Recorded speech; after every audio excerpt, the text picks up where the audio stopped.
Laurent, welcome to Entre Libros. Thanks for accepting this interview. Thank you.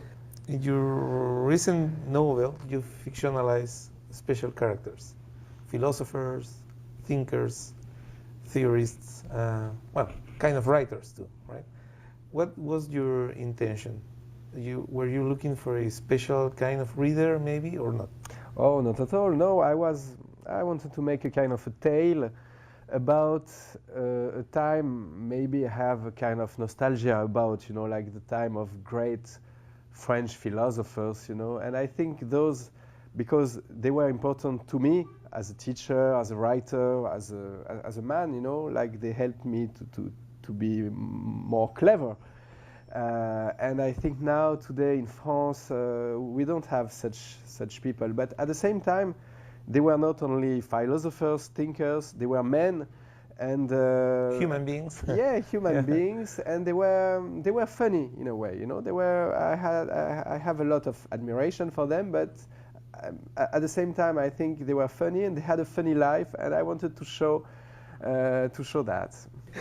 But were you conscious about the risk of misinterpretation? Not really, actually, because I mean, and I think it was a good thing, because if you are too conscious of the risk when you are writing, then you don't write, you know, like you don't take risk. And so I was a bit surprised that many people, they felt offended, like, how can you treat such a big man, show him in such a trivial way, you know, or in such a not decent way, you know. But I think this is, I mean, if you want to sacralize, you write religious books, you know. Yeah, it's not an option. The sacralization is not an option. No, that's clear. No, really, I'm very against that way, you know. Like I think, as I told to one of your colleagues, I think novel has something to do with blasphemy, not sacralization. I have one quote from you. I enjoy correcting myself. Are you obsessive with your writing? Well, yes, I am. I mean, I think I'm from the Flaubert school, you know, like I can... In front of the mirror, reading your sentences? Yeah, it can happen, but no, more in the way, like, you know what used to say Oscar Wilde, you know, like I was correcting for half a day one page just to move one comma, you know, and in the afternoon I put the comma back, you know. So this is a bit my way. Okay.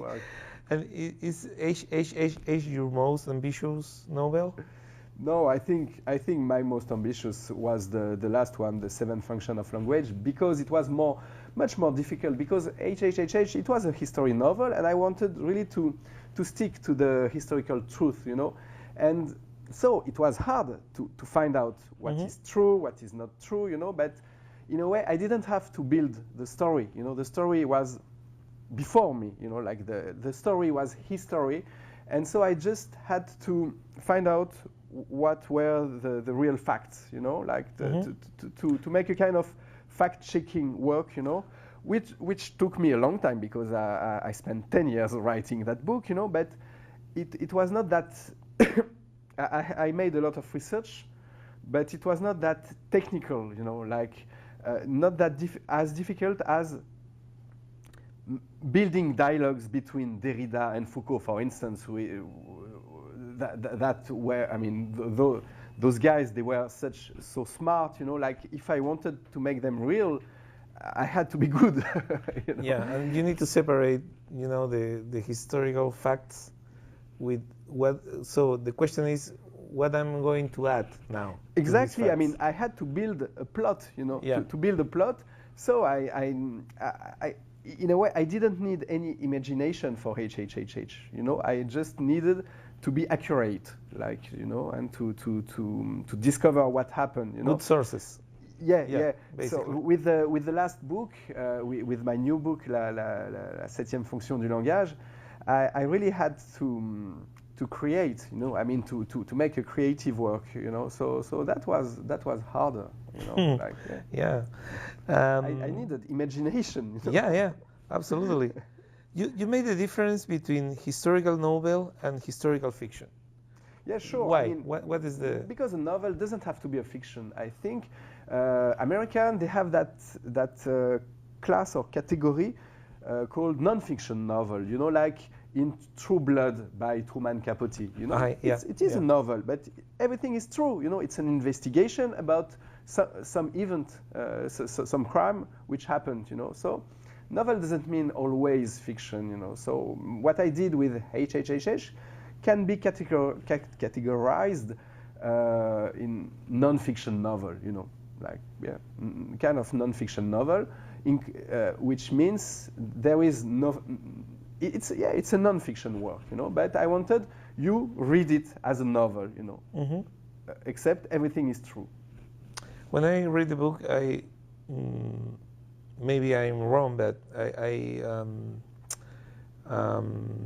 I found a relationship with Spiegelman's mouse. Maybe? Oh yeah. You're totally right, actually. And the funny thing is, I wasn't aware about it until journalists asked me, what were your influence, or which book influenced you, you know? And I was thinking, well, what I did is exactly the way Art Spiegelman wrote his Mouth, you know, like the story of his father during the war, and how he wrote himself the book, how he told the story of his father, you know, like the story and the comment, the process of writing the story. And the truth is, when I was 16 or when I read Mouse, I mean, I read Mouse 1,000 times, you know, like for me it's a masterpiece, and it's, we forget that it is a non-fiction novel. It is a because it is a graphic novel, we just see the graphic novel, but it is also a non-fiction novel. You know, it's the story of his father and how Art Spiegelman does it. You know, like and I used to say, like, my book HhHH, you've got the movie and the making of all together. You know, and Mouse, it was exactly the same. You know, like the making of was included in Mouse. You know. Author or narrator? This is another discussion proposed by you. Yeah, well, I mean, I believe in HhHH there is no distinction between the author, Laurent Binet, and the narrator named Laurent Binet. It's quite the same, except maybe in HhHH I show myself a bit more as a psycho than, like, you know, like obsessed by the historical truth and really like spending days and months wondering if the car, the Mercedes, was green or black, you know. Maybe I'm not that obsessive in the true life, or not always, at least, not always. So there is a slight difference maybe between the Laurent Binet of the book and myself. Hopefully, I hope, because that guy is really a nerd. Most French writers are lazy. What do you mean? Well... No, well, I don't know. I mean, they write every year.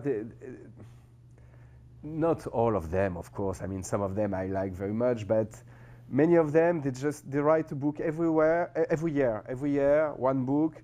They don't work that much. They don't make research that much. You know, they've got like one idea. They write a kind of psychological, realist novel, as many, I mean, thousands were written before, you know, and so nothing new. Maybe Balzac's style, or? Yeah, Balzac style, and Balzac, it was wonderful at Balzac time, you know, but now writing a book like Balzac nowadays, you know, like it doesn't make sense for me, you know, so this is what I mean, you know, but maybe I was a bit harsh. You have a good relationship with classics, or?